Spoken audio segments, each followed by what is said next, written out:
the one and only Troy Deeney runs forward and belts the ball in, and in 20 seconds it's gone from absolute despair to elation. Hello, welcome to the Absolute Football Podcast, and a very special episode all about Watford today. We're going to be talking everything about Watford Football Club. So we have a man who will be introducing very shortly, very excited to have on the podcast. But it is not just myself doing this today, Sam from the Absolute Football Podcast. We've got the wonderful, the one and only, the man who said when we were doing all about Watford with these guys, he had to be on. It's the super Anthony Waterson. How are you? I'm very, very well, yes. It is the meeting of minds tonight. And yes, I said, as soon as Sam was like, right, we're thinking about Watford, I went, right, I am on that show, whether you like it or not, buddy. So there we are. Feels stuff. weird me asking the questions, though, this week. Yeah, I know. It's good. It's a lot less work for me. I'm enjoying this. This is it, all set, all ready. And of course, we are very fortunate to have from the Do Not Scratch Your Eyes podcast, it is Pete is with us tonight. Pete, thank you for joining us. How are you doing? How has your weekend been? Yeah. We lost 5-1 at Bristol City, and I think we made them. I think we made them look like kind of vintage 1982 Brazil at times. But other than that, yeah, it's been a fine weekend. Apart from, most people when we ask that, apart from the football, it's been fabulous. It's been wonderful. Having a great time. It's Watford, basically the League Cup is gone by the end of August and the FA Cup is done by approximately the middle of January, and we haven't even got to that this time. So the old concentrate on the league thing comes out everywhere at that point. So that's what we're going to have to do. Fingers crossed we can actually do something half decent. This is it. The focus is there. And do you say, for the benefit of our audience who don't know sort of yourself or the podcast, you want to introduce yourself and your podcast? Yes. Do Not Scratch Your Eyes. It's named after the Troy Deeney goal that he scored against Leicester, and that means we get kind of repeat kind of advertising from Sky about 3 times every hour. Every time they go to an ad break, it seems to kind of pop up. And we take a look at the slightly lighter side, I think, of the of supporting Watford, because you have to. Otherwise, you go absolutely stir crazy. So we do that. We run post-match phone-ins, and now that's all on video as well, and all of that sort of stuff, and opposition views. So we know Ant very well from the various times we've capitulated to the Rokerites, and have a chat with him before. And we too also play interesting games for no apparent reason and no apparent benefit for our viewers / listeners. That's us. Do not scratch your eyes. There we go. Absolutely love it. And just we'll start with Do Not Scratch Your Eyes, if that's all right. Obviously, phenomenal podcast game, referring to, as you said, that Troy Deeney goal, which is, I think, every fan knows it, one of the greatest moments kind of VFL history. So tell us about that moment. Should we start with that? And as a positive, emotional moment as a Watford fan? Well, I mean, it's the week before you'd had the Brentford versus Doncaster game. And the same thing had sort of happened, where there was a penalty at one end. It failed to convert. They went down the other end and scored. And everyone went, well, that'll never happen again. Forward wind 8 days, because we played on the Sunday. And it was the second leg of the playoff semi-final. We are 2-1 up in the second leg, but 1-0 down from the first. So we're sort of, oh God. Anthony Knockhart runs into the Vicarage Road penalty area and finds a very, very heavy pocket of gravity that is far too much for him with his weak limbs to maintain, falls to the floor as if shot, and is awarded a penalty. It's just one of the, Michael Oliver, how he gave that, I still have no idea. But it was a wonderful moment, because we were all, that's it. We're going to lose 3-2. It's all been taken away, and it's all, that sense of injustice that only football can give, a completely and utterly partisan crowd. But this is absolutely in front of us. Leicester fans are all going, mental about it and quite delirious, because they're clearly about to go to Wembley. And, Knockhart basically hits it. It goes into Almunia. He follows in. He makes a double save of that. An Italian god called Marco Cassetti, who came to us when he was about 36, turns, boots it away. It falls down to Ikechianya, who drives forward, passes the ball over to Fessy, as we call him, Fernando Forestieri for Sheffield Wednesday supporters. Jonathan Hogg of Huddersfield ever since.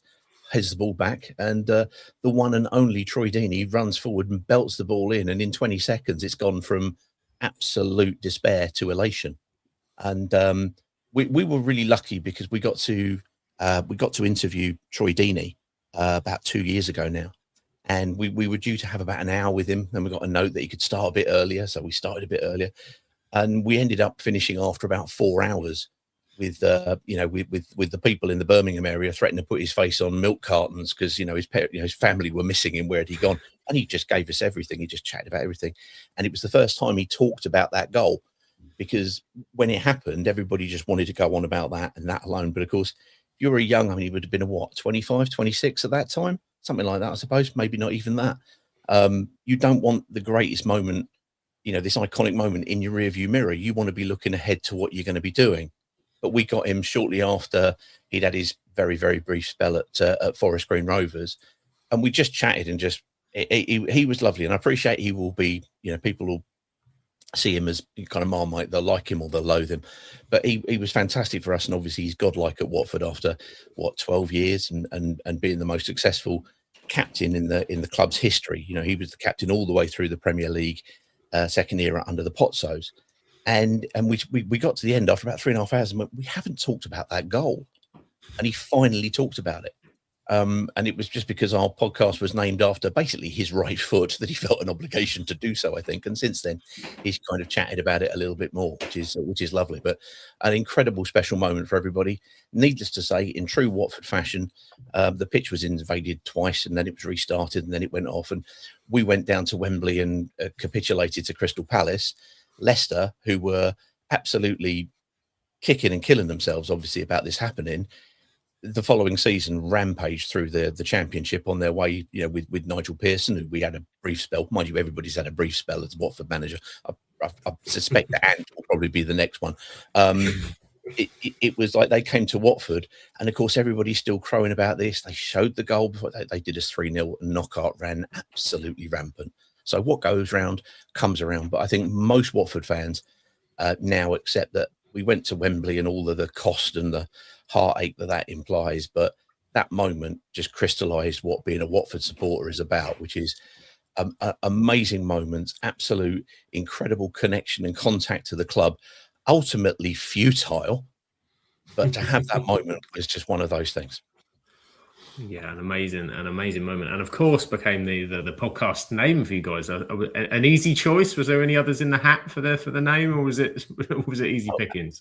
I think it was relatively easy pickings. I mean, obviously we brought the whole thing down a peg or two by the nonsense that we come up and muck about with, but no, it just seemed to be that moment that crystallised, and it's quite often the question people ask.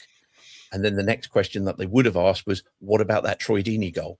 So, I mean, we interviewed we interviewed both the commentator Bill Leslie, who did that, and got him to do that. But we also interviewed, crikey, what's his name? Kevin, the guy who does the Sky Sports kind of gantry thing, who was watching it and going absolutely potty through Johnny this 20 seconds.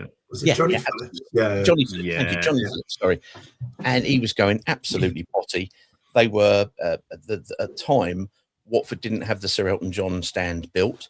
And so that there were these two sort of, those sort of things. If you ever had like a school theatre or a school, kind of building something in the hall, you'd have these metal things that sort of racked up into this sort of thing that were completely unstable, looked like a death trap. They had two of those at the side, and he's on this, and it's going side to side as everything's going, and he's going potty. The goal goes in, which just is this crescendo after 20 seconds, and we had 3 players who were also on that gantry, and they all thought they were going over at one point.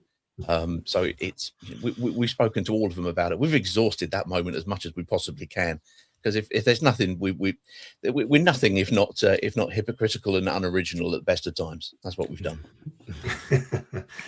Obviously, I've been on your podcast about 3 or 4 times now, but I've never asked you this, even though I've met you as well in person. Yeah. I've always wanted to ask you this: how did Do Not Scratch Your Eyes start? Because obviously you've had yourself, and obviously there's Justin and there's Carlos as well, who, all three of us. You just make that podcast an absolutely wonderful thing to be a part of as well to listen to. But how did it all begin? What was the clogs? Well, it was like a lot of these things. It was during the pandemic. I wasn't originally in it. I'll tell you how I came involved. But Justin, who's done radio stuff and what have you, just felt that there was a space for a Watford podcast, because Watford's very well served for podcasts and has had the fabulous From the Rookery End for about 150 years. And they've kind of defined what a podcast looks like. And therefore, there was always that opportunity to do something that didn't look like that, was more conversational, was more opinionated, was more generally rubbish in the way that we are. And so they started that off as a twosome. And at the end of that season, we got promoted. And I had, in the meantime, in the same sort of way during that, a lot of creative kind of stuff started in the pandemic. I started off a thing called YouWarns TV, and I was doing animation. My start of my channel was an animation thing that I did with Elton John singing Candle in the Wind, or a version of it called Sandwich in the Bin, which was basically saying goodbye. It was like, if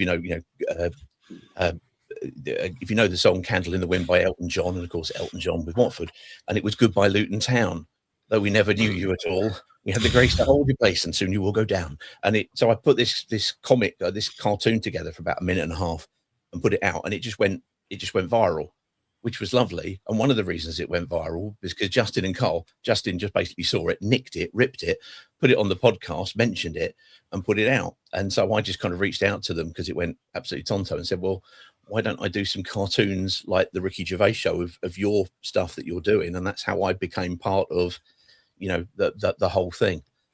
So I was coming on as a guest, and, being fat, stupid, and opinionated, I just fitted right in. So and now it's been the three of us for part of 4.5 years now. So 5 years in total since the lad started. It's obviously led to a few things as well, hasn't it? Obviously, we've said before, FCA's nomination, that's how we met as well, and it was a wonderful evening for three of us. Anyway, Justin left early, just to see it. Everyone, Justin left early. But we're very proud to call ourselves the award-losing podcast. The aforementioned From the Rookery End have won these things and taken all the plaudits. And bearing in mind, we are the Antichrist to their Jesus in that respect. And so, no, we are the award-losing podcast. And we did go up to one of them, and we were there, myself, Carl, Justin, and Ant was there, and we were having a good time. Justin went into the toilet. By the time he came out of it, they'd drawn our thing, we'd lost, and then he went, "Oh, sod this, I'm going back to the hotel." So we're nothing if not curmudgeonly and ill-mannered when we lose things, which is quite often. So now we've made it part of the brand. It was a great night though, and it became obviously the start of the yearly ritual as to we acquire things from stadiums. We won't say we're thieves because we're not, but we do acquire things. I do have a piece of Anfield round here somewhere, but I would have to look for it for you. But and obviously you do this for enjoyment, and same with us. We're a labour of love, as we try to say. What do you enjoy the most about podcasting every week? I think everybody always has to kind of find a reason why they do it, and ours has sort of evolved. But when I first came on board, I said to the guys, look, the Do Not Scratch Your Eyes podcast is you, Carl, making Justin laugh. When you do that, that works. It's just good listening. And of course, I've come in and got in the way of all of that. So where we've taken it is, I think it's more of a community thing. We've tried to turn the podcast over so that it's not just us talking, primarily because we're three fat, opinionated idiots, and therefore expanding that particular gene pool helps an awful lot. So I do a post-match phone-in after literally every single league game. I didn't do one yesterday for personal reasons, unfortunately. And therefore we now have a whole crew of people who come on, occasionally. We have regulars who are there almost literally every single week to kind of start us off or end us off or come in. And now, as a result of that, when we go to games, we've got bundles and bundles of people who we know, and people who come up and just know you through the podcast. But because it's a community thing, we've been able to do a fair number of good stuff. So we did a theatre show a day where we did that, and we had or an evening, I should say, for that, which we hugely overran. You'll get the idea why, because I can talk a bit, which was wonderful and raised a fair few thousand for the theatre, for a local arts centre and theatre here. on one of those post-match phone-ins. The idiosyncrasies of Watford, if anybody doesn't know it, is obviously we've got the guy called Gino Pozzo who likes to fire a manager or two on occasions. And at one stage during this phone-in, myself and one of the regulars, Greg, we'd had a conversation where we just said the problem is he'd been in charge of us for 11 years at the time, and he's never spoken to us. He's never spoken to us. The only time he actually said anything was in the part when we got promoted, not the COVID promotion, because everybody kind of lost that, but a few years beforehand, and nobody had heard from him. And so we had this conversation just saying, look, just talk to us. And it became this thing because various people in the podcast do various things. Justin just went and started off this little thing called Parlaci Gino, which is talk to us Gino in Italian. That was on the Sunday morning after the Saturday. By Thursday, we got an agreement from the club that he was fine. He was going to talk to us. And that we were going to. So I spent kind of 3 months of my life trying to put that together, and so at least we got to talk to him. We had to organise who was going to come in and all of these things and what was going to happen. And it was a real stress bomb, to be quite frank. But it was at least something that we got done, which nobody else had heard out of him or from him until that point. It's a shame it hasn't carried on, because I think a repeat of that is really good to hear from the owners of the club. Just helps you understand what is it you're trying to do, especially if you've had 3 fairly stagnant seasons as we have since then. And people start to get a bit itchy and twitchy about stuff. It's good for that communication to carry on, and it was something we got done. It's now over, with the likes of supporters board and engagement boards, which are now starting off at Watford. That's now in the hands of other people, and we can just concentrate on being, a fairly mundane, stupid, and an idiotic podcast, because that's what we really want to do. And that's great that, say, through that community that you've had, and that you've been able to have that interaction and to bring that as well to the rest of the Watford fan base is really important. So, what would you say to sort of prospective Watford fans, or what would they expect if they're tuning in for an episode of Do Not Scratch Your Eyes? Of us, crikey. Depending on what you listen to, I hope that what we try to do is do things that others don't do or haven't done in the way that we think we can do them. So the phone-in has now become, post-match phone-in has become pretty much a part of the rhythm of a lot of fans after the show or after the game. So it's become part of their matchday experience. Like, your teams as well, and everybody's teams here, you will have, even at home games, people who travel 2 and 3 hours to get to the game, and you find out who these people are. And so you become a regular rhythm of their post-match kind of experience, phoning in, saying what they saw, saying what they thought. And whilst we try to ensure that, look, don't be offended by the fact that other people will have different opinions, because otherwise I'll say what I think about the game. Everybody say we agree, and it's wrapped up after 5 minutes. But it's not. Football is the most subjective thing in the world. You kick the first ball, and then you've got 22 players, all whom are variants in the game. No 2 football matches are ever identical, are ever the same, and no 2 football fans will watch that game and think exactly the same thing about the same player. So the whole idea is it's an exchange, it's a barometer, and we estimate that we've probably saved about 70 cats or dogs in the Watford or surrounding areas from being kicked after a game, because you can just come on and vent. If you want to say it, come and say it.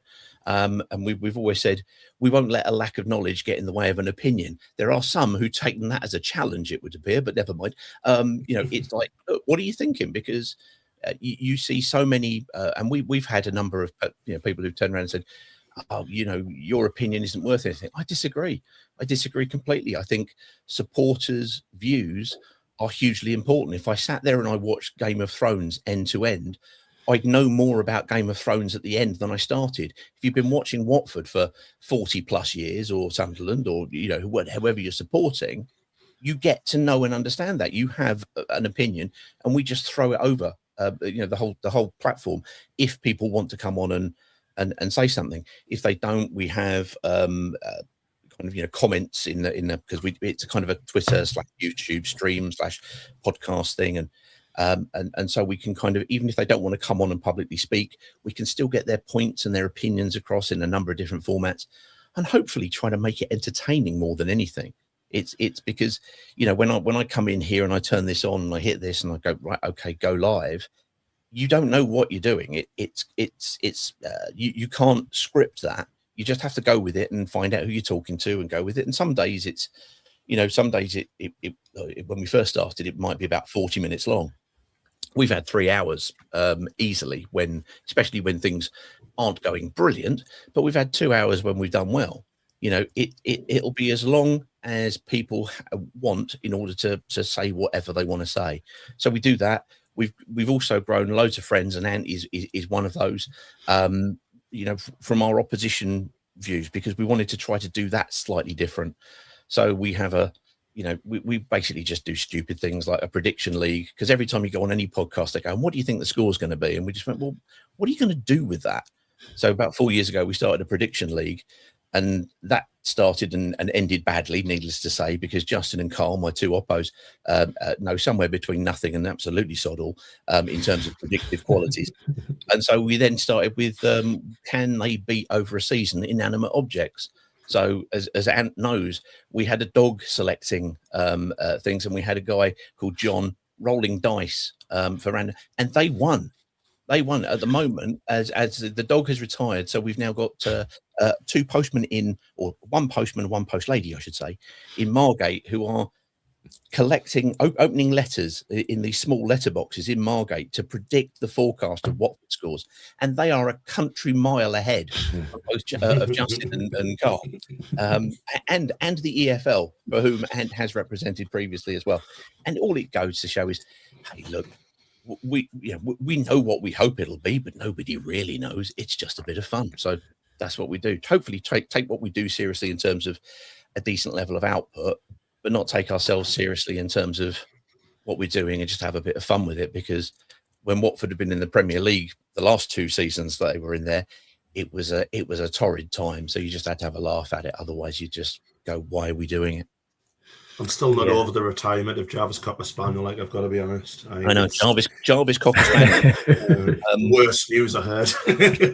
there was one where, and I don't think you were on that one, but no, of course you wouldn't have been, because we were playing Leicester, and Ben, Jarvis's owner, lives close to Leicester.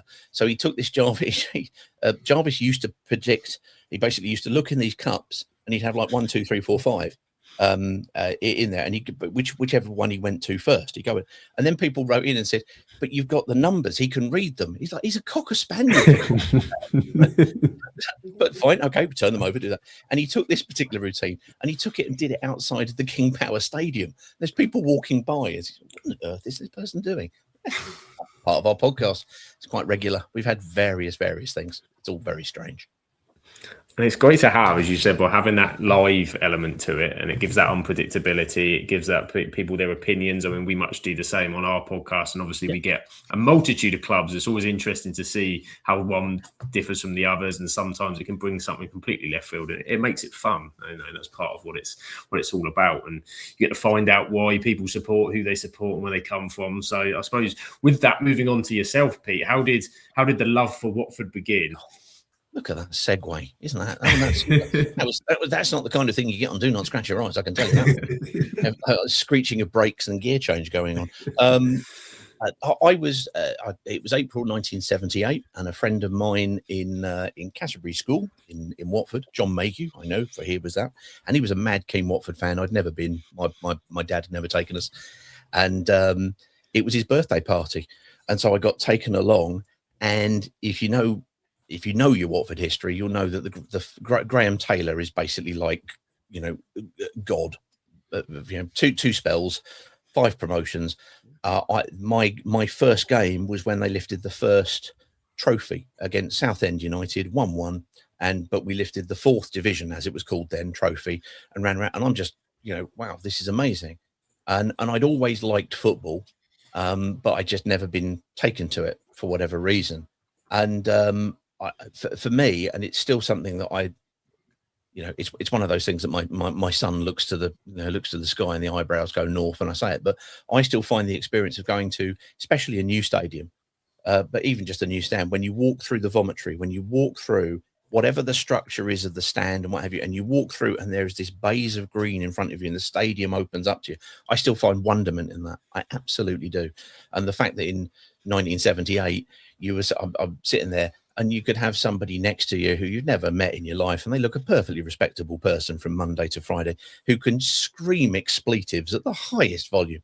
And this is when we've just picked up the trophy. He's still not happy. It was like, this is interesting.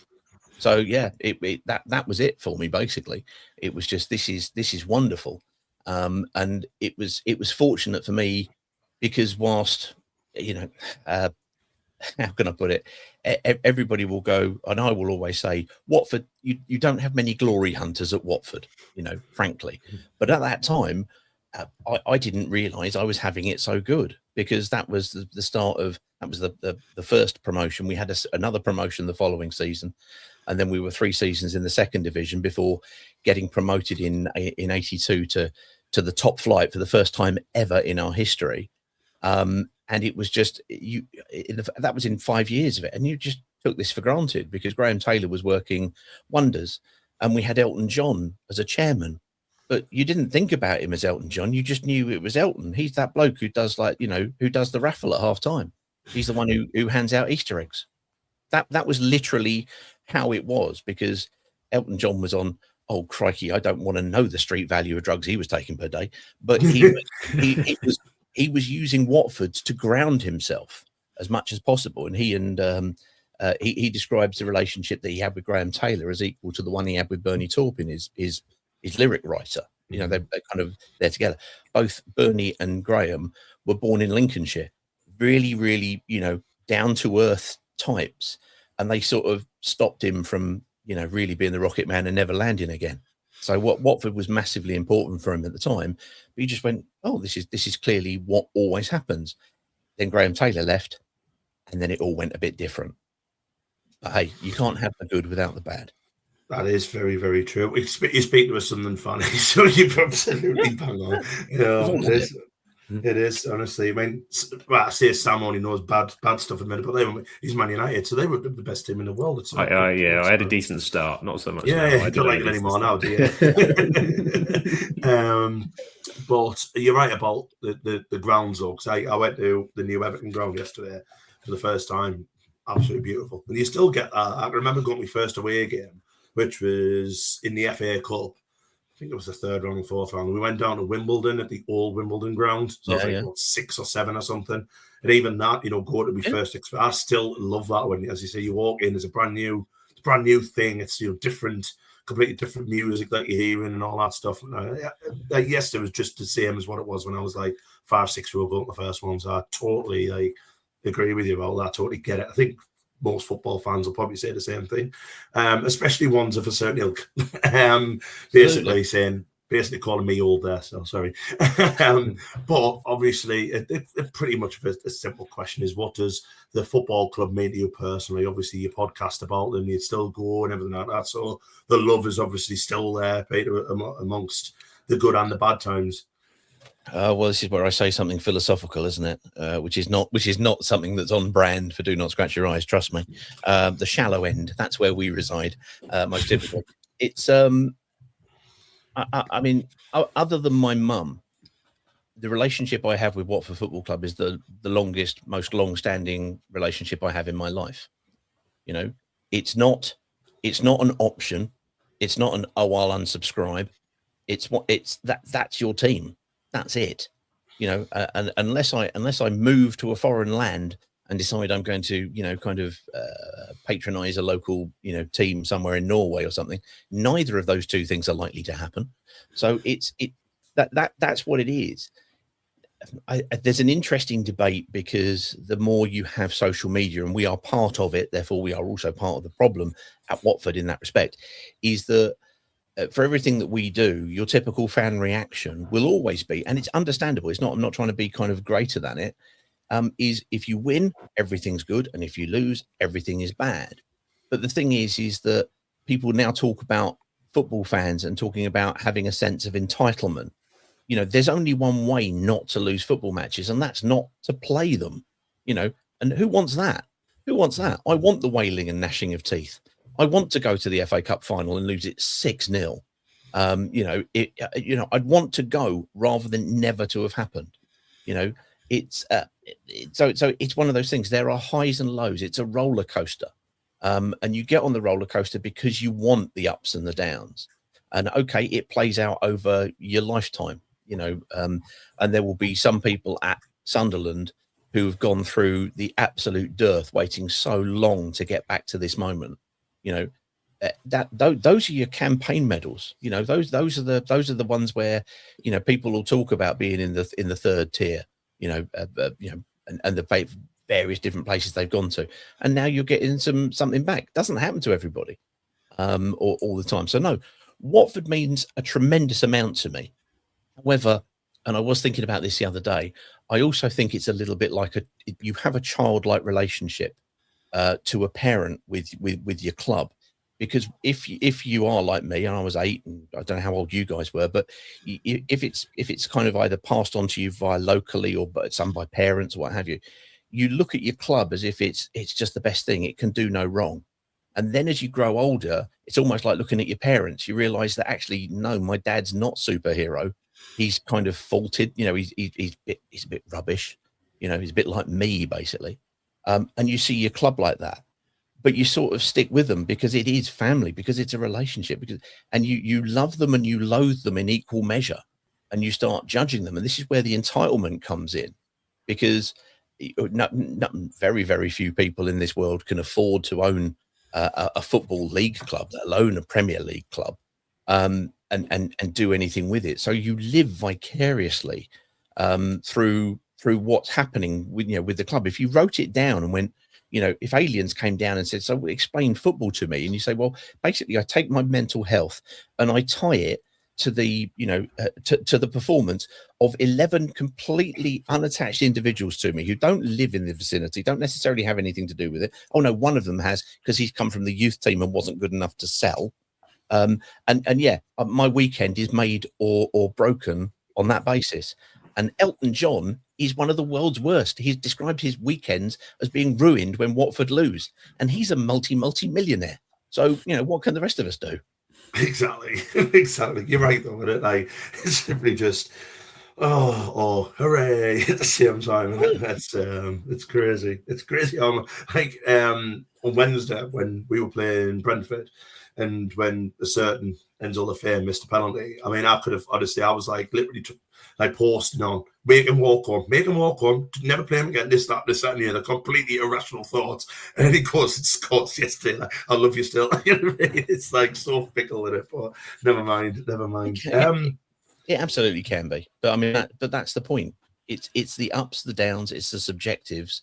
It's one of the reasons why, for me, VAR, no, because I want to talk about that decision being bloody awful after the game.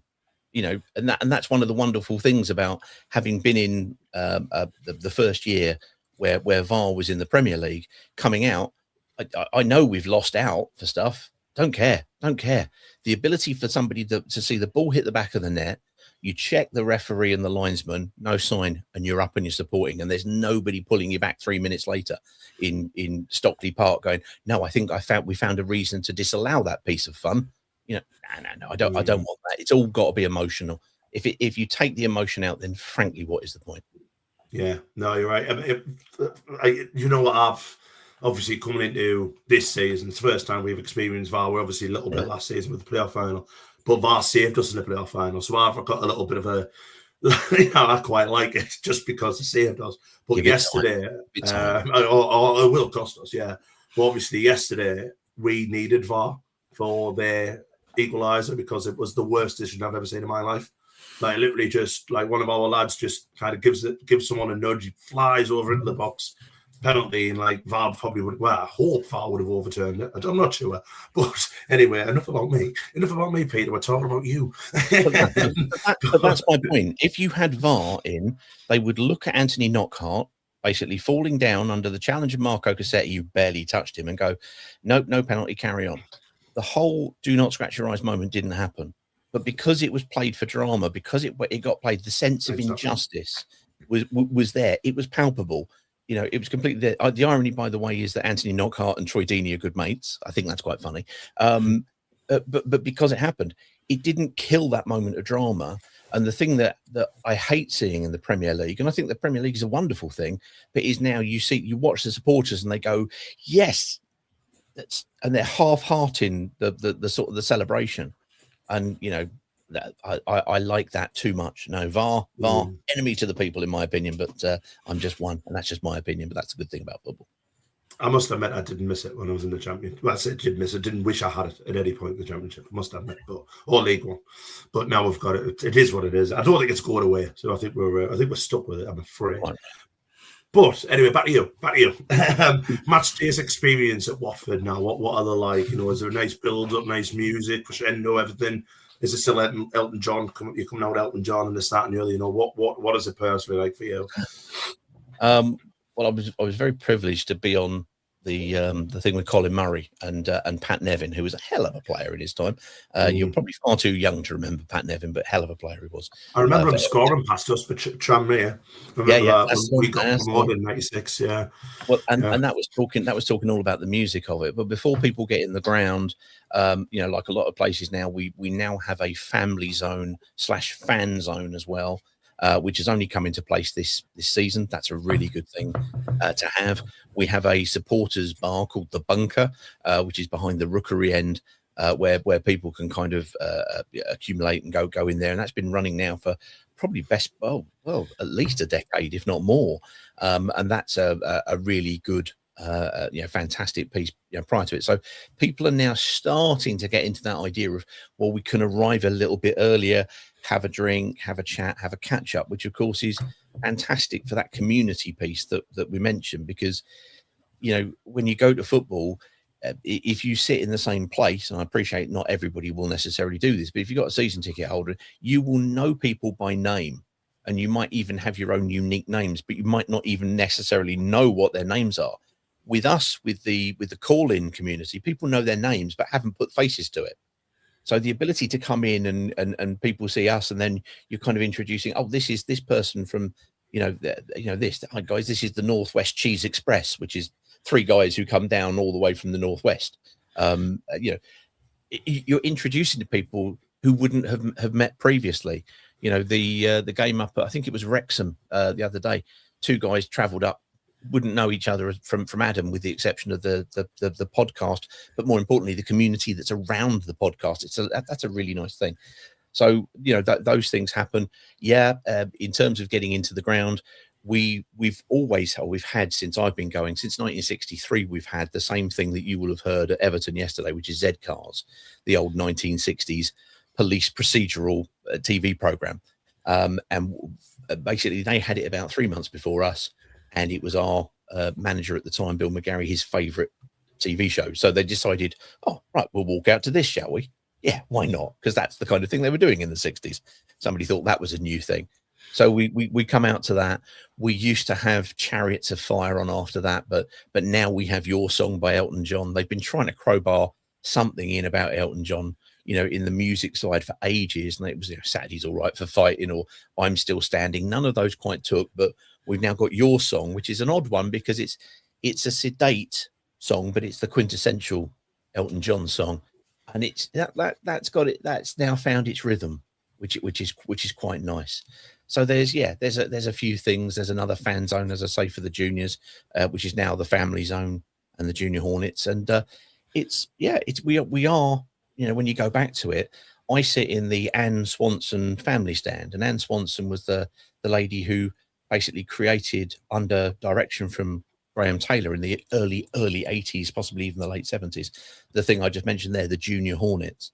Because in the late 70s, football was, people weren't going. The attendances, if you go back and look at the 70s through 80s through 90s, attendances weren't great. They really, really weren't. And people were staying away in droves because of hooliganism. Graham Taylor and Elton John, basically their first vision was, what we want to do is incorporate the whole of the town, make it family friendly. And Graham Taylor ran London marathons to raise money for the family enclosure, where families could come and sit in comfort and safety. And I appreciate that these days that sounds daft, but at the time it absolutely wasn't. And so that became the thread of the club. We still carry around the original family club, which on occasions is something to beat the club over the head with whenever they do anything that's not family friendly. But it is what we are. The atmosphere can be quite sedate. We're not a raucous lot by nature, but the guys who I mentioned, the bunker, our group called the 1881, they got the bunker because they started to have a singing section, try and get some stuff going off, and so they've come out with things. They quite often now do. Haven't done some for a while, but they did them the other week as well. Murals and tifos and all of these sort of things. But they were doing this about 10 years ago, really kind of pioneering it as well. So there's always a lot of good stuff to be going on. And at some time, on some occasions, even football breaks out at Vicarage Road. Rare but true. The next question is, I'm going to reword it a little bit because I think you've already mentioned the team name, but who are Watford's main rivals and why is it Luton Town? Yes, Luton Town. Well, I mentioned we've got friends up and down and around. We've got friends who are Luton fans. You have it for your group, they have it for theirs. Fine, but it's not for us to tell either Luton or other Watford supporters what to think of each other, to be quite frank. And we take the mick out of them all the time, and they do likewise, quite rightly. I just mentioned me doing a video which was all about saying goodbye Luton Town as we got promoted. So it basically comes down to proximity and some historical games that went on over Boxing Day in the good old days when they used to go, Boxing Day, let's not make you go all the way to Leicester for no apparent reason, let's put you at a local side. And it just kind of built up. Luton had it over us when we had that Graham Taylor era, and I think this was probably for me what crystallized it. As Graham Taylor came in, we went up to the third tier, as it was, so League One as you call it now. We then got promoted to the top table, to the second tier, and it was only the first time. It was only the second time we'd ever got promoted to the second tier. Right, and we're talking about the late 70s, early 80s. So we really are historically beyond before that a lower league side. We are the Rochdale of the South, to be quite frank, until this happens. And then when we finally got promoted, we went up with Luton. Luton nipped it in first, we got second, and then we were nip and tuck. And as we had Graham Taylor, they had David Pleat, and they kind of got on along well, but they also had kind of rivalry because the profile of the clubs was not dissimilar, and therefore it carried on, and they basically had it over us for many years. Through the 80s, I think we won 2, maybe 3, and the same thing in the 90s. We won a couple. I remember talking to our local radio guys about it, and I included an Anglo-Italian win simply to kind of divvy up the kind of the numbers, which, as we all know, the Anglo-Italian never stood for anything. But we had that, and then finally, when Graham Taylor, who'd left in '87, came back to us, and again we went on 2 consecutive promotions back up to the top flight. In that first full season of his, we went away to Kenilworth Road and we beat them 4-0 at their place. We were 4-0 up after 30 minutes.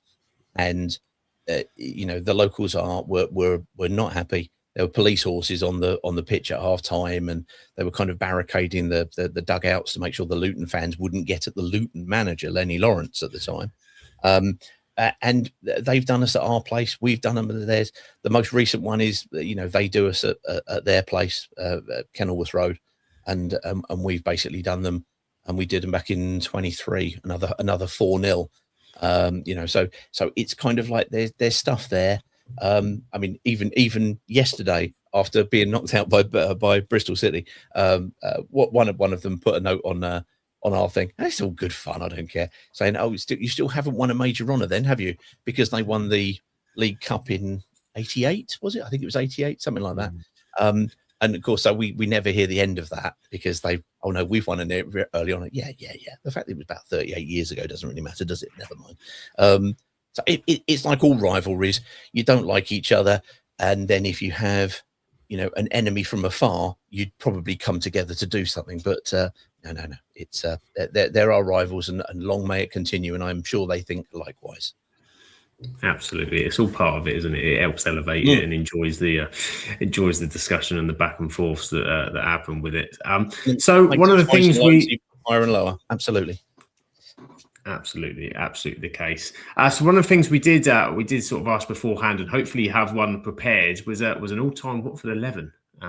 Or if you don't, we can sort of we can waggle it through in terms of who your favourite players are. We can work it through either way. Trust me, I can do this without hesitation or repetition, I'm sure. Okay, well, can we set up in a 4-4-2, because most of it's going to be in a 4-4-2. Do you want me to just ring through them, or do you want to give me the positions and I'll call them out? Well, we'll go from back to front, shall we? Do you want to start with the formation, or do you want to leave that as a surprise as we go? Yeah, no, I'll go 4-4-2, because a lot of it is going to hang in the 80s. It can't not do, to be quite honest with you. But at the back in goal would be Tony Coton, who didn't really come in through the glory moments, such as the European stint. We had 3 games in Europe, because we finished second in 82, 83 to Liverpool. We finished runners up. I mean, it was just ridiculous. So we got into the UEFA, the UEFA Cup, as it was called then. Now it'd be called the Europa League or what have you. And Tony Coton was signed at the end of that season, but was frankly a remarkable goalkeeper, and stayed with us once we did get relegated, because Graham Taylor left. We brought in Dave Bassett, one of the worst things that Elton John ever did. No, let me correct that. The worst thing that Elton John ever did was bringing Dave Bassett. It just didn't fit. It didn't work. It's it's a long time ago now. But and Tony was dropped unceremoniously, and he fought his way back in. And even when we got relegated, he stayed for a season to try to get us back up. It didn't happen, but we came close at that particular point. I think we came out in the in one of the first playoffs in the semi-finals. But no, fantastic goalkeeper. Went on to Manchester City, and of course also played for a certain Sunderland, and indeed coached at Man United. So many people will know of him. I'll go for the right back, and this is one I was conjuring with earlier on. We had in our promotion seasons back in the 81, 80, 79, 81, that kind of thing, Pat Rice, who was an Arsenal legend, and obviously most people nowadays will know him as the assistant for Arsene Wenger for many, many years. He was a fantastic right back and captain of Northern Ireland, and was involved in the double winning side. But I'm not going to go for him, because he was only with us for 3 years, and I think any self-respecting Arsenal fan would say sod off and leave us to us. I'm going to go for a guy called David Bardsley, who came in and took over from Pat thereafter. He'd started and ended at Blackpool, but he was one of these young players that Graham Taylor saw, brought him in, and he would play as a right back, but he was also a right winger. He ended up playing for England and doing very well. So I'm going to go with David Bardsley, just to be contentious for no apparent reason. On the left, another ex-Mackham, with the excellent name of Wilf Rostron. Again, sorry, I'm having to go back to 79. We signed him from Sunderland, but of course the people up at Sunderland, and previously Arsenal, where he'd been before, considered him to be a left winger. And he was a good left winger, but he was an even better left back, because what happened, we signed somebody who turned out to be one of the greatest players, well, the greatest player ever at Watford, which is John Barnes, who, spoiler alert, everybody. And we had Wilf, and his place was being taken. And when you've got a player called Wilf, you've got to keep him, clearly. What a great football name. And Graham Taylor decided you look better coming onto the ball rather than being given the ball and then asked to deliver it. And so suddenly this player just pushed back and was like, oh my God, he's absolutely brilliant, and was with us for ages. Wilf Rostron, absolute star, ended up going off to Sheffield United, I think, from memory. I could be wrong, probably am. At the back in the centre, I'll go with John McClelland, who we signed from Rangers. Again, another Northern Irish international. We had lots of Northern Irish internationals at some point, including Pat Jennings and Jerry Armstrong and various other people.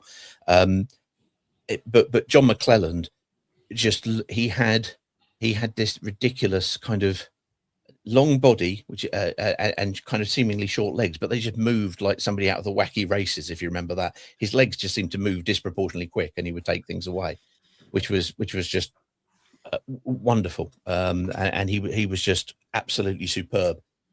The second centre back, I'm gonna break with the kind of 80s kind of thing, and I'm gonna go for an odd one.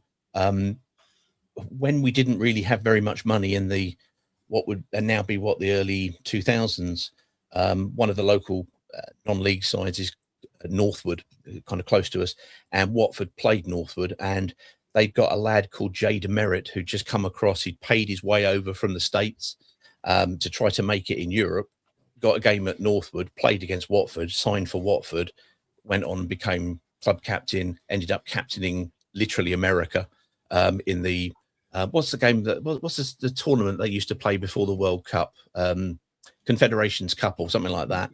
Confederations. And he went on and he scored the first goal in our playoff final against Leeds in Cardiff in 2006. I'm going to go for Jay Demerit.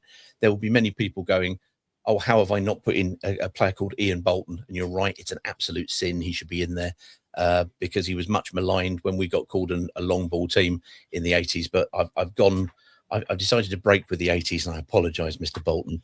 In midfield, let's do the wingers. John Barnes, simply extraordinary. For a team in the at the size and scale of Watford at the time, to have a John Barnes play for you for 6 years is simply ridiculous. And if you look at any of his highlights prior to him going to Liverpool, was astonishing. Then he went to Liverpool, and of course he's suddenly playing with even better players and doing fantastic things. I mean, just astonishing. Watching him score that goal at the Maracanã Stadium against Brazil, when they showed that on the TV, for some reason they only showed it from half time in the 1980s, and TV didn't really work with football for some reason. And they went, God, look at this, look at what you could have seen. And it was like, oh my God, he basically dribbles from the halfway line, takes it around the goalkeeper and slots it in. And all of the Brazilians in the Maracanã stand up and applaud an England player. That simply doesn't happen. So yeah, he's on the left. Opposite him would be his Oppo again from the early 80s. Again, a homegrown player called Nigel Callaghan, who ended up playing at Derby and Aston Villa as well, but 2 stints at Watford. Unlike most people, he didn't really get on that well with Graham Taylor because he always felt that GT was maybe having a bit of a pop at him at other people's his expense rather than other people. But he could cross the ball like no one I'd ever seen. The nearest I've seen anybody compare him to be anywhere close, and these are people in the game, is David Beckham. But he would be able to beat you, get to the byline and pull it back. He'd be able to tug and go on his left foot and bury it. He could score from absolute range, or he could cross it early and put it onto the forwards in a way that they was perfect. That's what they wanted. Central midfield. Oh blimey! Right, okay, I'm picking here.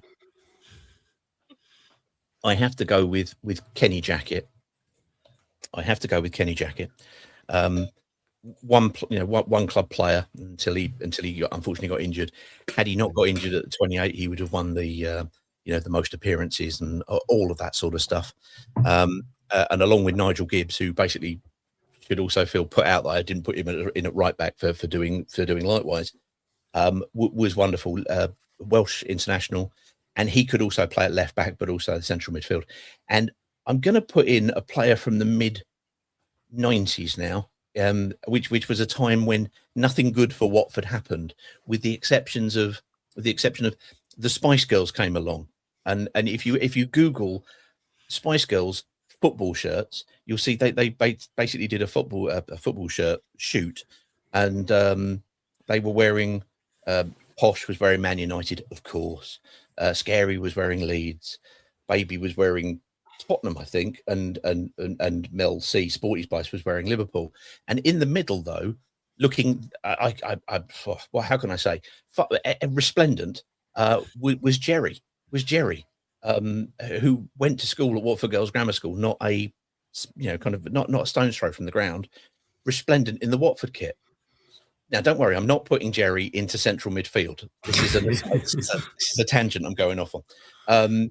But I did say once the best thing I've seen in a football shirt in the 80s in a Watford shirt was John Barnes, and the best thing in a Watford shirt in the 90s was Jerry Halliwell. However, running it close was a player that we brought in from Derby called Craig Ramage. We signed him for 90,000. He'd been in like the England under 21s, and his knees were basically buggered. And we signed him. And I remember his first game being away at Charlton, and I've been down there and I watched the game. We lost 3-0, and he came on with about 20 minutes to go. And I came back home afterwards, and my mate rang me up and said, "So, what's this new bloke like?" Then, bearing in mind we'd lost 3-0, and I said, "I think we've just signed Glenn Hoddle." Genuinely, this guy, he had no business playing in the quagmire that was the Vicarage Road pitch. He was absolutely superb, but his injuries and his knees meant that he wasn't as quick, but he was just as quick up there. He was just as skillful. He did enjoy a dive, I have to say, very, very much so. He was really theatrical with it as well. So that's a personal one I'm throwing in for me, but for just me. And maybe Pidge, if he ever listens to this, because he loved him as well. Fantastic player, wonderful to see. Up front, I can do no better than the two who spearheaded us from the 4th division all the way through to the top. We called them the Rocket Men because they took all the way through the 4 divisions. And there was Steve Sherwood, who was the goalkeeper who did it. Ian Bolton, who didn't quite make this list because basically I'm a flake and possibly should have done. But there was also up front was Luther Blissett and Ross Jenkins. And my first game when we drew 1-1 with Southend but picked up the trophy, the first goal scored was by Ross Jenkins, who was 6'4", had been at the club since 1972. This is 1978. Hadn't really set the world alight, but he was a player who Graham Taylor got hold of, and he got hold of Keith Mercer first of all, but then Luther, and went, "You can get up and you can knock it down and you can play and you can do, and this is what we're going to do. We're going to get the ball and we're going to give it to the wingers." And okay, this was prior to Nigel Callaghan and John Barnes. They got them at the back end of their career, but others as well. And we're going to get the ball into the box because what I want is exciting football. And suddenly you had, the big man, little man, the Kevin Phillips and Niall Quinn equivalent, if you will, but years before, and they would be there.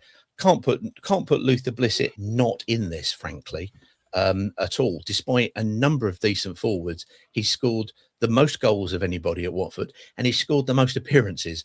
He's made the most appearances, and frankly, that should be enough. But also, what gets him in was, when Graham Taylor joined, he got everybody in and said, basically, "I'm going to the top flight. Do you want to come with me?" And apparently, except for Luther, he kind of brought Luther Blissett in and basically sat there. Apparently, I'm paraphrasing this, so I'll probably go wrong. And she went, Luther Blissett, with a name like that, son, you've got to be a star. And he was, and that's what he did. But he played off of Ross and parachuted us free scoring, amazing football. I didn't appreciate what I was watching at the time, and we had crazy results, crazy matches, wonderful buccaneering football. And the wonderful thing also, in hindsight, was the press hated it. The London press hated it because we would go and beat Tottenham 5-1, and we would go to Arsenal and beat them 3-1 in their place and knock them out of the cups. And it was like, no, you shouldn't be able to do this. You shouldn't be able to do this. So challenging that status quo was amazing.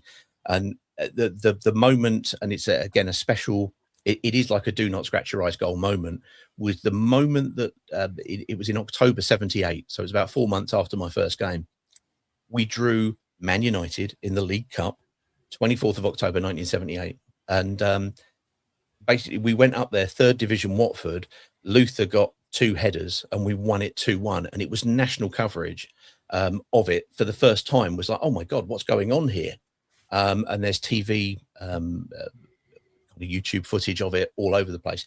And it was the time when the name Luther Blissett got catapulted into the mainstream. You forward wind 3 years, he wins the Golden Boot.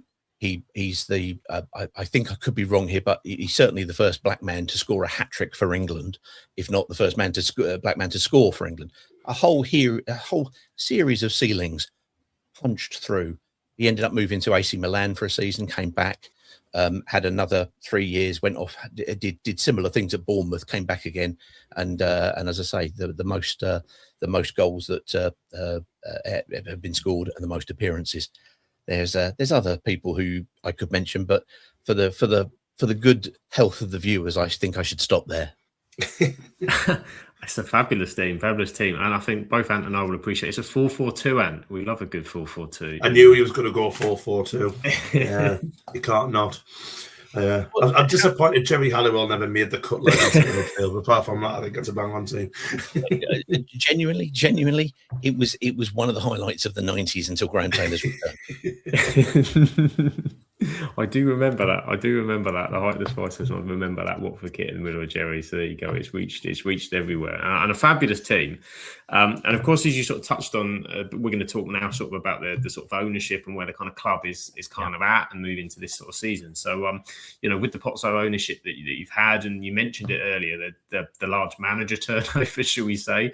How's that been as a fan? Has that been frustrating? Stop-start? How have you taken it within the Watford fan base? Right, you're sitting comfortably. Because you have to paraphrase it with everything. You have to start it off without saying everything. That era that I've just described from Graham Taylor in the 80s was unlike anything anybody had had. But what we achieved is important. We got promotion, to the top flight. We had 6 years in the top flight. We had 2 FA Cup semi-finals, one of which we got through. Under the Pozzos, now we're going back to 2019 when this kind of finished off roughly, or 2021 when we came up and went down. But in their time, we've had 6 years in the top flight. We've had 2 FA Cup semi-finals, and we've got through to a final. They have replicated what GT did in his first era. He came back for a second era, more glory, more fun.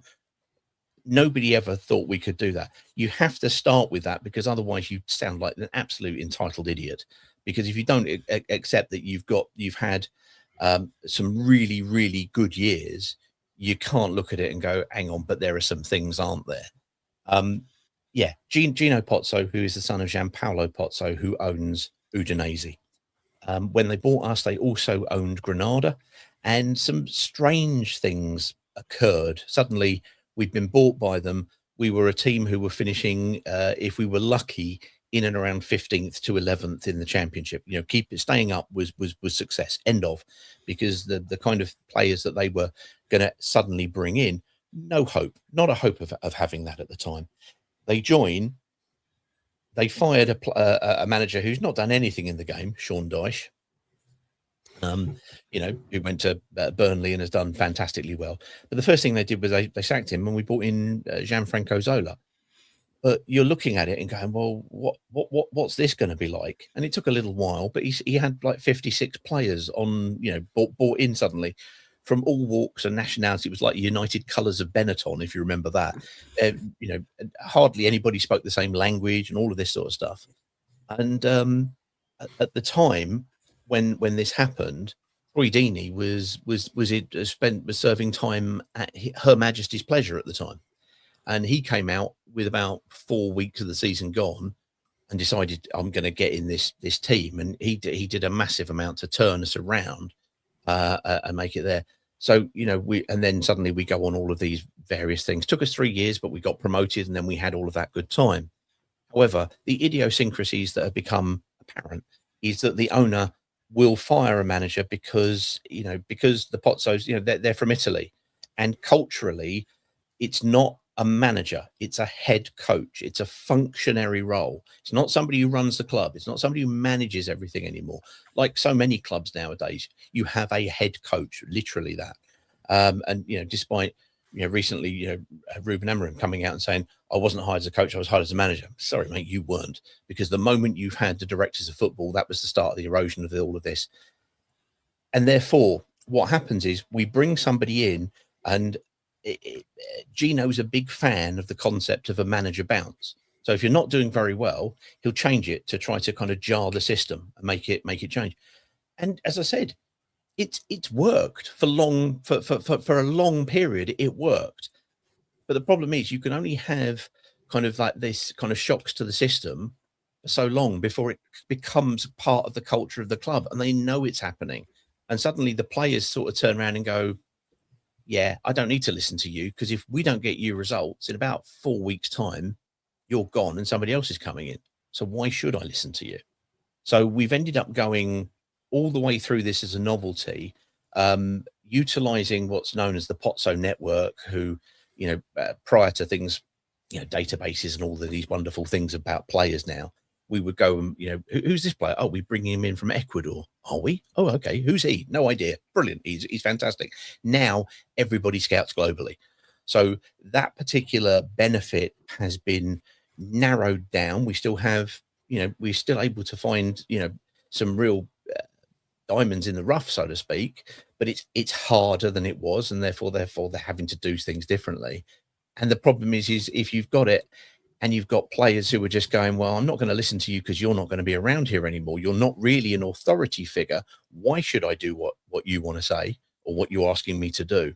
And that's where we sort of reached. And so we've had 3 seasons in the Champions League, I wish, in the Championship, where we've always been sort of, if we get a real good run together, we could maybe get to the playoffs, which is the great, kind of look into my eyes, around the eyes, you're under kind of the great hypnotist trick of the Championship is everybody thinks they've got a chance. But after 3 years, you're looking at it and going, we really haven't. The players aren't as good as we had.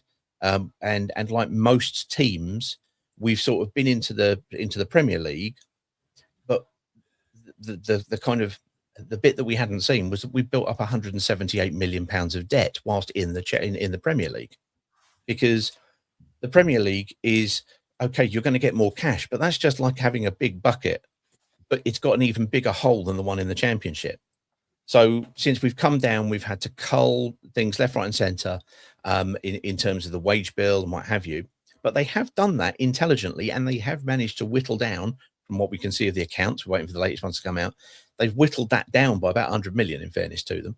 And the majority of the rest of the balance of the debt is owed to the owner. But, if you're owed it to the owner, you're not going to get more to put in, and you don't want him to put more debt in. So it's sort of difficult. In and around that, Watford have got, I think, an undeserved reputation for being, bad for sacking managers. And we're not bad at sacking managers. We're world class at sacking managers. It's hiring the right managers that we've been rubbish at. Because, yeah, the 4-hour conversation with Troy Deeney, you're talking to him and he's saying, oh, and this guy, Gianfranco Zola, absolute gentleman. Everybody loved him. Everybody wanted to run through a wall for him, but he was really lovely. He was really nice. So then when he went, the new manager was a guy called Sanino, who was simply psychotic. And he went because they tried to kind of solve the problem of that manager with the new one, rather than going, let's have a look at the whole manager and see if he's a good fit. And he wasn't. And so he didn't last. And then they do the same thing again. Let's have somebody cuddly. Let's have somebody ferocious. Let's have somebody tactile. And it doesn't work. So it's all been it's all a bit odd. You get used to it. You don't really want it. You get fed up with it being the owner, the ownership, and the culture of the club. And that every time you go on somewhere, it's become what the Watford thing is. It's always the in-joke, and you go, yeah, fair enough. But it's right. We do the same thing on if the boot was on the other foot. When we got to speak to the owner, we put it to him, and I basically said at the time, I think my words were, to lose one manager seems unfortunate. To lose 21 seems downright odd, And they stuck to their guns. They said, we've done everything at this club. You've got a great training ground. You've got a great stadium now, because they have upgraded the stadium. It was brilliant. There's no doubt about all the good things that the Pozzos have done. But he said the one thing we're still missing is the right manager. And you go, okay. And he went, yeah, that's it.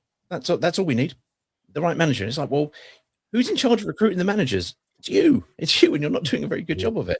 And here we are again, another season where they brought in another manager who was another absolute psychotic nutcase, who basically made everybody's life hell at the training ground, and unofficially, shall we say, because they'll never confirm it. But the person they go back to, the person that we fired in 2019, Javi Gracia, who everybody went, why have you fired him? He's just taken us to the Premier League, and we've had the highest Premier League finish, and we were 4 games into the season. Have you fired him? Why? Well, on this particular instance, supposedly the manager said that the owner said it was his biggest mistake since he's been at Watford, which is really something because he's never actually admitted making a mistake in public. Well, he didn't say it in public; it came through the chairman, before. So we'll see how we go. But yeah, it's fun. You can't get really attached to too many loan players. You can't get attached to a manager because they're not the manager; they're the head coach, and they could be jettisoned at any minute. Keeps you alive and on your toes, though, and it makes good podcast content. I'll tell you that much. Definitely. How do you feel about having? I'm going to call him Javi Gracia just because he's Spanish, and I want to be a little bit bilingual. So, how do you feel about having him back? It was wonderfully fluent. Thank you for that. Thank you. Yeah, no. He's a nice guy.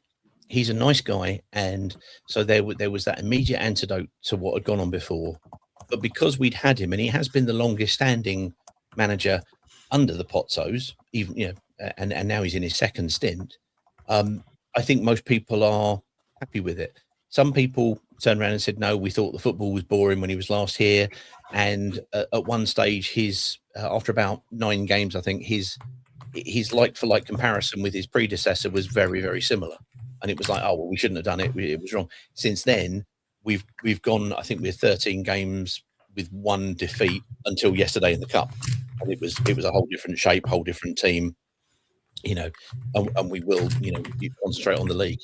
So no, I think most people are happy with him. Not everybody, because never is everybody happy. There were people who were calling for his head before he'd had a game.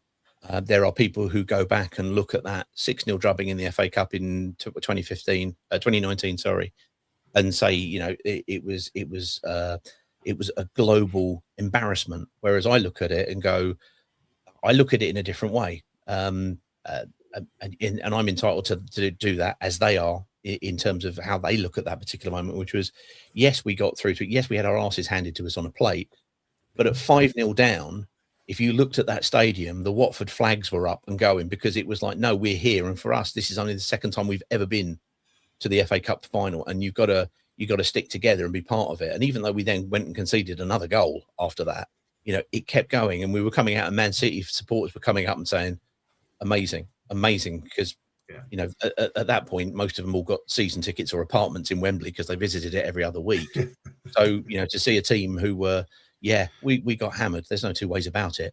But to stick together at that point, that's what I mean about Watford aren't glory hunters. So what you need to have is a connection to the club, and you want to have a connection to the manager and an understanding of what he's trying to do and a communication from him.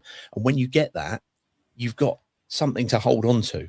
If you're not winning pots and trophies and various things, and we don't, and we haven't, and if you don't have that connection, then it can become pretty tenuous and pretty repetitive very quickly. So no, very very happy to have him back, and whilst we'll still be sarcastic about absolutely everything, very good luck to the man. This is it, a connection with the manager, very, very special, very, very, very important. And as you said, to have that back and to have that at the forefront of where Watford are at the minute. And obviously at the moment, as we record, just sat in 6th place, everything's looking, playoffs, if we finish now, it's all looking fantastic. How would you summarise this season so far? It's been in different parts. The start of the season, doing what we do. I don't know if you get it, but basically we're very fortunate in as much as we've done a few things, and therefore people contact us and let us know what's going on inside, outside, with a view into the club, all sorts of things. And the owner bought in Paolo Pezzolano at the start of the season. He's won 3 promotions, in his time. You can understand the rationale and the thinking of it, but it just did not work. It was never going to work. So once he was in, we knew a week before he was going, and called it out and got told we were lying, but we weren't, but never mind. And basically there was, in the Championship, there was a story that went around in the beginning of September, I think it was, could be slightly wrong with the dates, but that a club captain had spoken to the club owner and explained that the squad were not getting on with the manager and it was not working. and that the owner had asked for the players to work with them while they were sorting out a solution. And we went, well, that's us. But the problem was about 3/4 of the championship also went, well, that's us as well. Everybody thought, anybody who wasn't in the top 6 at the time immediately went, well, that must be us. It was us, because we've had this turnover of manager for so long, and it's something that you saw, and it was a real notice when people came in from other Pozzo clubs.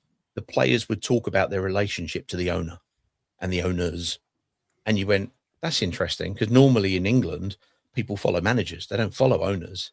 In Italy it's kind of different because they have this frequent turnover, and they have the head of, they'll talk to the people in the technical area or the technical department, who are all sporting and technical directors. And in this case, Gino Pozzo, he's always worked in football. He is a technical director with the checkbook. That's basically sort of what he is and what he does.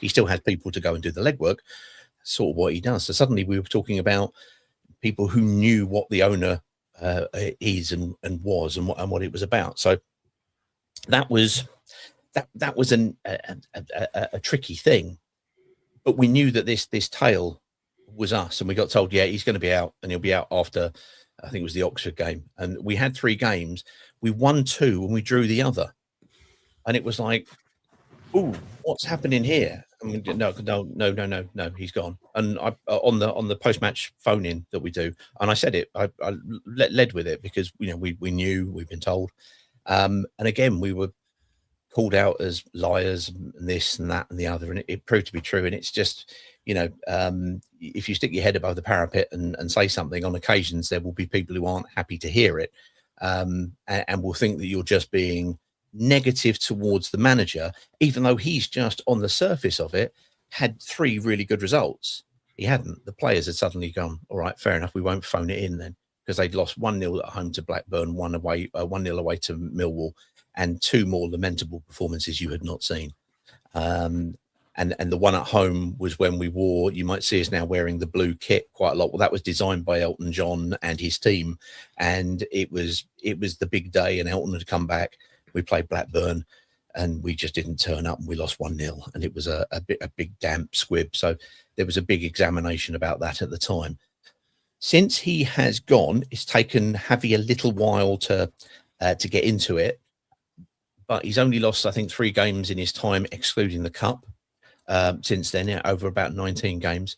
We're doing well. We're doing all right, and even when we're not playing, we're able to kind of get results and get things. A few disappointing results. Up at Wrexham got an equaliser in the 3rd minute of time added on. But that happens to us. It'll go the other way. You see what you take, and you get on with it as best you can. So no, it's exciting. It's exciting, and it's good to see that anything from 10th upwards for me is a bonus. If we can hit the playoffs, that would be absolute manna from heaven for people. And then you looked at a couple of times ago, and now how close everything is into second place. It's potentially, there, but it's potentially there for everybody. And what goes up can also come down. So we'll see how it goes. We'll just enjoy the ride, whichever way it turns. I said that on this podcast last week. I think there'll be a surprise this year that goes up, and I do hope it's Watford. I've said it a couple. A, I want this back in the Premier League. B, I want to be back on your podcast. And C, I just think you deserve it. I really do. And it'd be nice to see new teams, not just that go down and all that stuff. But yeah, I think it'll be. I really do hope. And I think I might have predicted it as well. So that's another one. I just want to be like out there predictions. I made a few of them, but this one's doing all right. But where's he getting it right? Can you imagine our podcast in the Premier League? Can you imagine? And go, why have you got a postman opening a letterbox? Don't worry about it. It was a dog last season, trust me. Yeah. Just imagine it was some fans like that. Oh, what we're going to do now? Anyway, but what's he getting right? What's happening this season? Where you seem to be going on a really good run. As we said before, hitting the playoffs now. There's obviously something going right. What is it really? Imran Loser from last November. Tom Cleverley got him going. Basically, he's been the underperforming potential for 3 years prior to that, and he'd been okay. But now what we've got is a player whose leadership qualities and will to, you know, run as much as he does, as well as a wand of a left foot and a fantastic footballing brain in the middle, gets us going. He is undoubtedly one of the best players in the Championship. We went to Coventry at half time. We were 3-0 down and down to 10 men, and we had outplayed them all over the park, but they finished clinically. Everybody from Coventry, when they were on their real run, went, "Oh my God, he's the best player we've seen in the Championship." And you know, you could see like somebody like Cov coming in for him, you know, to one, make sure they go up, and secondly, he will jump to a top flight team. Premier League, be interesting to see. I would hope he would. I think he deserves it. So he's one element to it. We've also still got, whilst I say the team isn't as it was previously, that's a high watermark to compare it to. We do have, for the Championship, a lot of very, very good players. At the start of the season, Rocco Vata and Kwadwo Bar on either wing were getting us either out of jail or kind of creating fantastic stuff. They've both got injured. Then we go to, you know, Chak Fatadza finally comes back in about November, having been injured since April.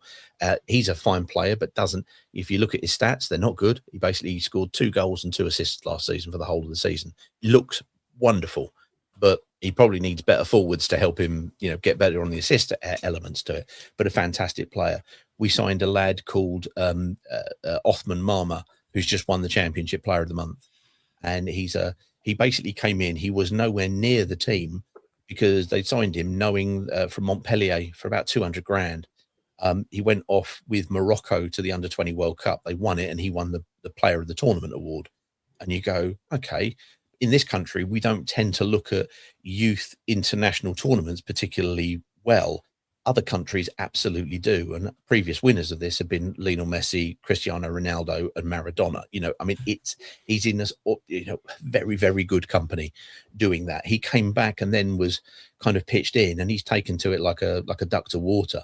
And he's got a good ability. He's got some good pace. He's got some good delivery. He's one of those players who are a little bit like Nigel Callaghan when I was talking about earlier on. Very, very different players, but he's got end product. He's absolutely got end product all the way through. And there are others and more. You know, the likes of Tom Ince got a hat trick the other week against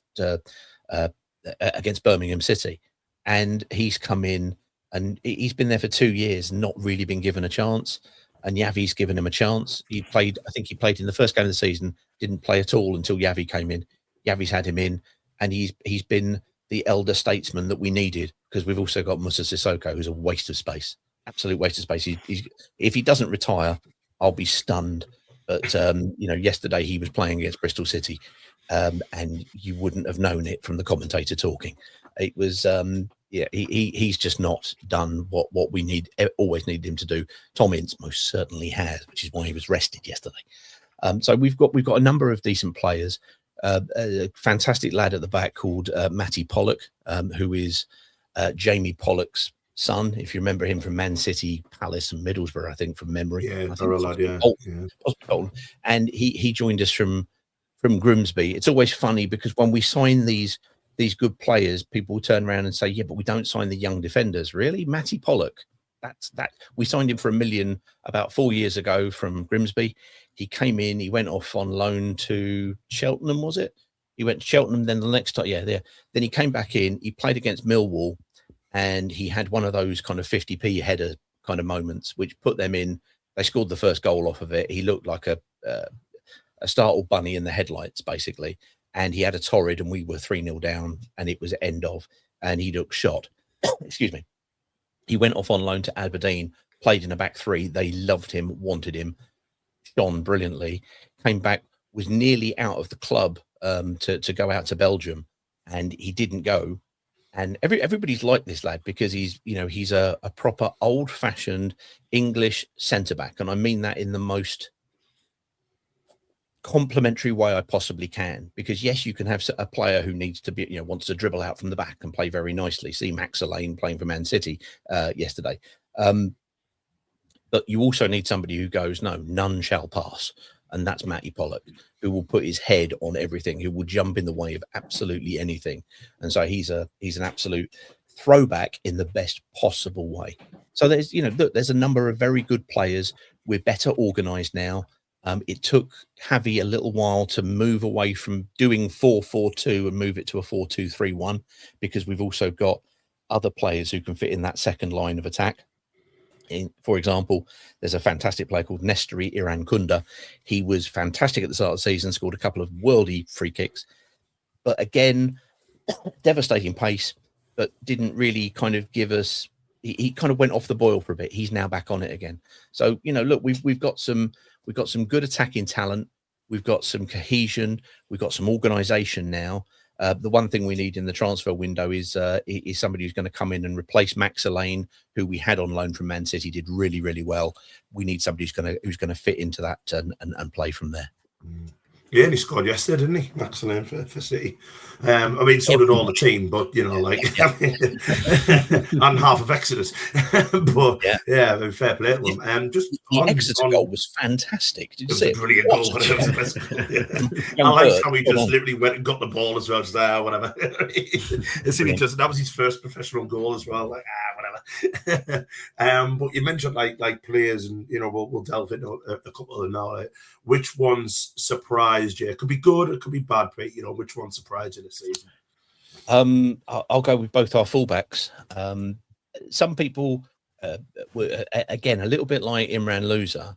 Somebody we signed a little while ago was a right back called Jeremy Ngakia. We signed him off of West Ham. Excuse me, and he's been good, but he's been steady. He's kind of been plodding, if that makes sense. But he's always had injuries, so he's never got a head up of steam. Ironically, he is now currently at the moment has an injury, but until 2 weeks ago he hadn't, and he suddenly, for me, but burst out. But he looks fantastic going forward. He scored the 2 goals that won the Oxford game, which was Petzolano's last one, and he looks really, really good. And a one-on-one defender, he's fantastic with as well. So he's done well, I think, and unexpectedly so. But I think fitness is the key to that. The other one would be the left back has been a bit of a difficult slot for us of recent seasons, and we signed the former Middlesbrough left back. He'd been playing out in Turkey, Mark Boller, and we brought him in. We also had Caleb Wiley on loan from Chelsea. Caleb's now gone back because he's basically had injuries all the time. But in the interim, Mark Boller has been fantastic and just got better and better and better, and even more better. That's not even English. Even better under Javi Gracia, because he didn't really look like under Petzolano there was no interest in him going into the opposition half. Now he's your buccaneering left back, cracking on and doing good things. And then finally up front we've got some very, very young forwards. That's where our Achilles heel is. We've got Kieran Gard, who's a Danish. He's now 22, but he was under 21 player. A lad who's been out with AFCON but not kicked a single ball in Mamadou Doumbia, despite all of Mali's games involving another player called Mahamadou Doumbia. So lots of Watford fans going, he's played. Oh, no, he hasn't. It's just somebody who sounded a bit like him. And a guy called Vivaldo Semedo, who is a Portuguese 19-year-old. So we haven't got much experience in that final kind of line leading sort of role. That's really where our Achilles heel is, plus that filling that centre back spot, because Javi doesn't look like he trusts what else he's got in next to Matty Pollock, and it took him a little while to work out that him and Max Elaine worked really nicely. So those are the challenges in the transfer window, most definitely. Yeah, definitely. Are you expecting to do much in the transfer window, or do you think it'll be a quiet one, boy? No, I know we will be signing a couple of players in the next week or so. There's a player, but I believe somebody in from the Premier League has come in to maybe kind of snatch him. He's been shown up all over social media, so I'm not giving anything away. A young man called Eduardo Bove, who was at Roma. And then last season, he was on loan at Fiorentina with an option or an obligation to buy or what have you. And in the November, he had a heart attack on the pitch. It was very much like Tom Lockyer of Luton Town. And he's had the thing that Lockyer has also had fitted, which is basically an ongoing defibrillator, so that he can play, but the Italian league rules are you cannot play with that. So he's needing to find a move, and it looks like he's going to either be moving to hopefully ourselves, because of course there is an Italian connection there. One hopes, fingers crossed, and even Barami was saying, look, this is a player that you wouldn't get close to previously, because he could walk into many Premier League sides, but we're very hopeful that it'll be a sort of an Ericsson style, kind of level of achievement when you went to Brentford, and it does well for him and for the club. Fingers crossed. Pete, he's a fantastic footballer, man. He's an absolutely brilliant footballer. If you get to see him, I hope you sign him. He's a bit like the Enzo Lafay of last season when we signed Enzo Lafay. It was like, how the hell are we getting him? You know what I mean? We were looking to get him because he knew the manager. But he is a wonderful footballer, so fingers crossed. Well, the Pozzo kind of network that I mentioned earlier on, the signing model has always been there's something wrong. They've had an injury, they've had a falling out, they've had a loss of form, and then we kind of back ourselves often to try to sort those things out and then get them and then sell them on for a decent return, because we're still Watford, we're still mooching around I think it was 18,500 on average, which isn't as much as other clubs have. So you've got to find another way of generating revenue. So we do play a trade, undoubtedly, but at the moment we've got quite a lot of talent in there at this moment in time. So I think it's a squad that could grow, providing it isn't sold from underneath the manager and the club and the supporters. An important time, so fingers crossed. Yeah. It goes the right way. And if it does, the one last question we'll ask you before we move to our game, Pete. Promotion. Forward to this. Yeah. Promotion. Is it realistic? Where are you say? If I was to give you, we always have an Arsenal fan on the pod. Over the last 3 years, I give him a percentage of success for them to win the title, and it's always been wrong so far. But he's still on a wavering kind of percent. If you had to put a percentage on promotion, where are you sitting? Bearing in mind you're talking to somebody who has letterboxes being open. By all means, you can ask the postman if you want. For clubs the size and scale of Watford, I'm sorry, I'm going to use an old phrase so that people from listening from Do Not Scratch Your Eyes will just kind of eyes to the ceiling on this one. I described it. I said, look, it's like trying to win a competition where the prize is a night and a dinner out. And then when you win that competition, you get to the night and the dinner out and you find out it's Pizza Express in Woking with Prince Andrew, right? you know you're going to get humped regularly and often. It's not good. And the last time we got up there, that was difficult. You look at now what the likes of Forest are doing. They're sort of coming up and going, to hell with financial fair play or PSR or whatever they're going to call it this week. We're going to take the hit because we're going to have to spend so much money. Watford can't do that. We don't have a Marinakis. We don't have Pozzos make their money from football. That's what he does. That's it. This is his going concern. So you can't do that. So I am personally fairly ambivalent about getting promotion to the Premier League. The only reason I want to get there is because, yes, if you can get there and get the money, fantastic, all great. But we've still got to run it on very frugal lines. And don't forget what I said earlier on. It was in the Premiership that we went from £15 million of debt to £178 million of debt. And that is Watford. And we are not a club who can sustain that. It's ridiculous. It's stupid. We have to do it differently this time. If we are fortunate enough to get up, I'm more than happy to be punching our weight and being in and around. And as I say, getting to the playoffs would be fantastic. That would be success upon success with our budget in comparison to what we're doing. Do I need to go up? Ask Burnley fans how much they're enjoying it at the moment. And Ant knows this, whereas Ant's having a great time. Fantastic. It's happened to us before, though. It's happened to us before. Do I think we'll get up? No, I don't. I think we have a chance at the playoffs, but it's probably my own emotional self-defense is going into it, but I don't see it personally. I think the top three are good, aren't they? Like Coventry, Borough, and Ipswich. I think Ipswich will win the league, and the other two, whoever comes third, unless it's Coventry, and Coventry go like the whole whether we're top for God knows how long, and if they drop to third, I can't see them getting in the playoffs. Can't see them winning the playoffs. Just the fact that they'll just the heads will be gone. But I hope you do. I hope you do. I really do. There's a chance. I think what we need in addition is we probably need another forward, because very few teams get promoted with a 22, a 20 and a 19-year-old as your only forward options. And no disrespect to them. I think what we have is a fantastic team. If it is kept together for 18 months, at the end of next season, that'll be really interesting, because the one thing you haven't got is experience at this moment in time. We've got the youngest team in the Premier, in the Championship, sorry. But in a year's time, those three lads will be a little bit more battle hardened. We might have some options, might have some growth, see how it's going. I think that might be good. However, the club and the owner did make the statement that we want to challenge for promotion. That wasn't saying we have to achieve it. It was saying we want to be in there fighting for it. So if we get it and if we win it, I will be the most happy and indeed most drunk hypocrite, and most happy that I'm going to be going to, wherever, and that we're going to be getting people from Man United and Man City to roll dice for us to make a prediction of how many goals they're going to put past us. We'll see. But for me, it's more about incremental building, and it's only this season we've decided to have a go, seemingly, and I think in 2 years, yeah, maybe. Here we go. Exciting. We shall see. That's the fun of it all. We shall see what happens as the season plays out. And so to play the end of this show out, we have, I think you mentioned it earlier, at the shallow end of your podcast. This is probably the shallow end of our editing skills that we've got here.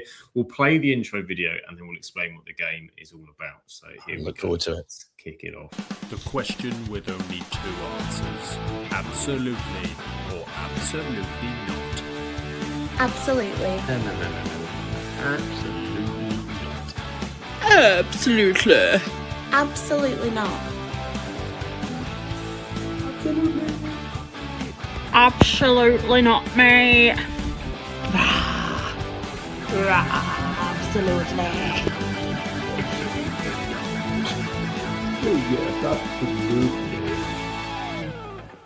Absolutely not. Liam Gallagher let himself go. Wow. There you go. Look at that. I mean, I apologise for all our regular viewers who hear this every occasion that we play this, but poor Charlotte at the end, after that final clip of her, she had an almost moustache, shall we say, for the next 3 days, because it wouldn't come off for her. Bless her. But there you go. Editing to its highest regard. Surely, Ant. That was. I think it's magnificent. Get you in the next one. Honestly, I think it's magnificent. I really do. I think it's unreal. It's absolutely brilliant. I remember we were interviewing Matt Jarvis a couple of years ago, sort of ex-West Ham and sort of England player, and Charlotte was there and was quite a fan, should we say, of Matt Jarvis, and then suddenly her face dropped when she realised we were about to click the button for this video. She's messaging me going, "He's played for England and there's me in a blooming moustache and a helm." But there you go. It's all part of the fun. There's nothing quite like having a bar and being prepared to dip under it, quitting quality terms. You made an entire podcast out of that. Fine. This is it. It has to be done.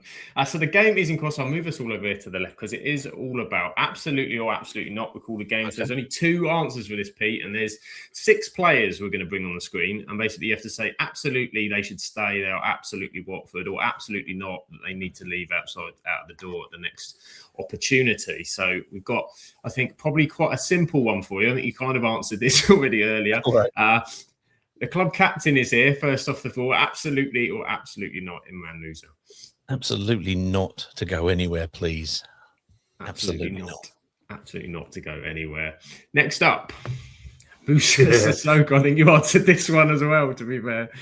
I am absolutely prepared to drive him to the airport. There you go. Free fare for Moussa Sissoko. Next up, as you said, Czech Vertadze. Probably a difficult one. Stats questionable, but looks exciting. Where do you sit on that one? He does things that don't show up in the stats table. If you had something that was like assist to the assist, I think he'd probably do really, really well. And also last season, in fairness, we had a player called Vakun Bio up front, who, other than scoring 4 goals against Sheffield Wednesday, did nothing. No, absolutely not. We want Georgie to stay where he is. Thank you very much. He's a lot of fun and takes the play 40 yards up the pitch very comfortably. Absolutely not. There you go. Absolutely not going anywhere.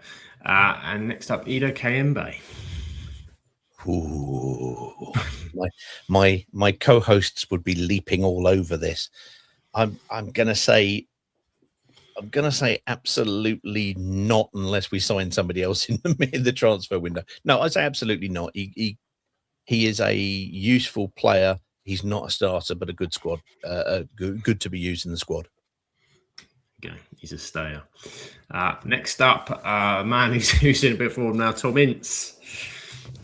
Absolutely not. He's doing everything that we would want him to do. He's been with us for 2 years and been treated, frankly, by a number of managers, not particularly brilliantly.